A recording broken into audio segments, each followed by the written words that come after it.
मेरे साथ आईपीएस फैसल खालिद साहब हैं, उर्दू के चाहने वाले हैं, उर्दू लवर हैं, शायर हैं और एक लंबे समय से हम इन्हें सुनते रहे हैं और इनकी जो स्पीच है उससे भी इस्तेफादा करते रहे नई नस्ल। यहाँ जश्न उर्दू में आप शरीक हैं, इस तरह के जो जश्न होते हैं इससे उर्दू के फरोग को क्या तक़वीत मिलती है? देखिए, माहौल बनाने में साजगार होते हैं, लेकिन ये दरअसल वो फल है जो पेड़ पे लगा हुआ है। इसकी बुनियाद कहीं एक मजबूत शाख, एक मजबूत तने और एक मजबूत जड़ में है और एक जरखेज मिट्टी में है। जी। जब तक मिट्टी जरखेज नहीं होगी, तना मजबूत नहीं होगा, शाखें बार उठाने के लायक नहीं होंगी, ये फल बहुत जल्दी टूट कर गिर जाएगा। तो हम ये माहौल बनाने की कोशिश करते हैं कि आपकी अपनी जो जुबानें हैं उनमें वो हुस्न है, उनमें वो रवानी और सलासत है, उनमें वो खूबी है कि आप अगर उसको बोलें तो आप कम फहम या लाइल या कमजोर नहीं समझे जाएंगे। और साथ ही साथ आपकी तहजीब का ये वो हिस्सा है जो कभी टूट नहीं सकता, ये आपकी शख्सियत और आपकी पहचान का भी हिस्सा है।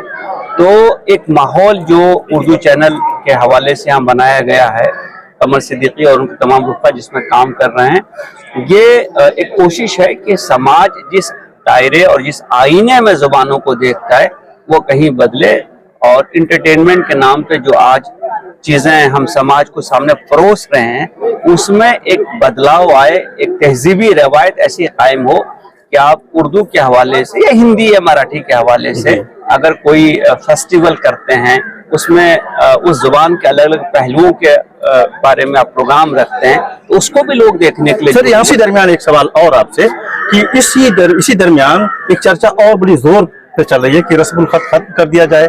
कुछ लोग इस पर कह रहे हैं कि कोशिश कर रहे हैं कि ऐसा हो और कुछ लोग इसको बचाने की तहफ़्फ़ुज़ की बात कर रहे हैं। ये जो चीजें हो रही हैं, एक तरफ महाराष्ट्र में जब हम आते हैं तो देखते हैं क्या उर्दू फल फूल रही है, चल रही है, बढ़ रही है। हम यूपी में जाते हैं, बिहार में जाते हैं, झारखंड में जाते हैं, उस तरफ देखते हैं बड़ी मायूसी है। देखिए, हम समझते हैं कि किसी जुबान की जो बुनियाद है उसकी रस्मुल खत पे, उसकी खूबसूरती भी उसके रस्मुल खत पे है। जी। मैं खुद दूसरी जुबानों में जब उर्दू का अशार पढ़ता हूँ तो मुझे थोड़ी परेशानी जरूर होती है, क्योंकि उर्दू हमारे जहन में यूं रची बसी है, इसमें जिसको आप कहते हैं कि कॉम्प्लेक्स वर्ड्स जो हैं, जब लफ्जों को मिला के आप इश्तराक से लफ्ज बनाते हैं, कहाँ जेर लगा हुआ है, कहाँ छोटी है कहाँ ये है, किस वज़न किस चीज का कैसा है, ये तो अपनी ही रस्मुल खत में, ये उस ज़बान की असली रस्मुल खत है उसी में पढ़ा जा सकता है। और खासतौर से शायरी का मामला ये है कि शायरी चूंकि बहुत ही नाजुक चीज है वो तो उसके रस्मुल खत में ही बयान की जाए, लिखी जाए, पढ़ी जाए तो बेहतर है। दूसरी रस्मुल खतों में जो चीजें हो रही हैं उसमें मैं यही कह सकता हूँ कि वो एक बहुत गरीब सा सब्स्टिट्यूट है, मुतबादिल है। जी। आप यूं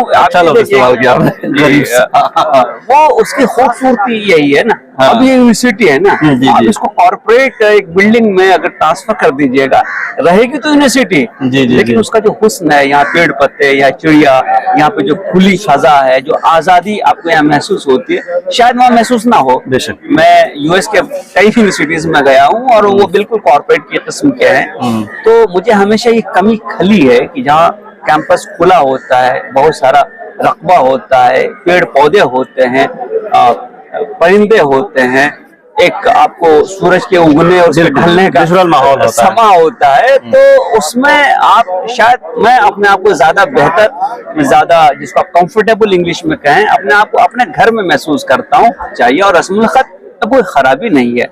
हम अगर स्कूलों से अगर अपने जुबान को निकाल दें या हम अपने घरों से भी निकाल दें तो फिर आप इल्जाम किसको देंगे? तो हमारा मसला है ना, हम अपने बच्चों को सिखाते नहीं है। अच्छा, मजे की बात है कि हम बोलना भी पसंद नहीं करते, हम उन अखबारों को घर में खरीदते भी नहीं है, हम कोई मैगजीन घर में नहीं लाते हैं। तो हम जब इन चीजों को नहीं लाएंगे, हम नॉवेल भी नहीं लाते हैं, कहानियां नहीं लाते हैं, तो बच्चे पढ़ेंगे क्या? बच्चे वही पढ़ेंगे जिनको परोसा जाएगा। और माँ बाप की ये दानिस्ता कोशिश होनी चाहिए, एक जिसको आप कहते हैं कंसीडर्ड ओपिनियन होना चाहिए कि वो जबान को पकड़ कर चलें। मुझे बहुत खुशी होती है जब मैं महाराष्ट्र में कहीं आता जाता हूँ कि महाराष्ट्र के लोगों ने मराठी को किस हिसाब से पकड़ रखा है। वो भले दुनिया में कहीं चले जाए, लेकिन मराठी के हवाले से जो उनकी मोहब्बत है उसको सीखने, उसको पढ़ने, उसको बोलने के लिए जो वो कोशिश करते हैं वो काबिल सताइश है। यही मामला हिंदी के साथ, यही मामला उर्दू के साथ, यही मामला दूसरी जबानों के साथ भी होना चाहिए। बहुत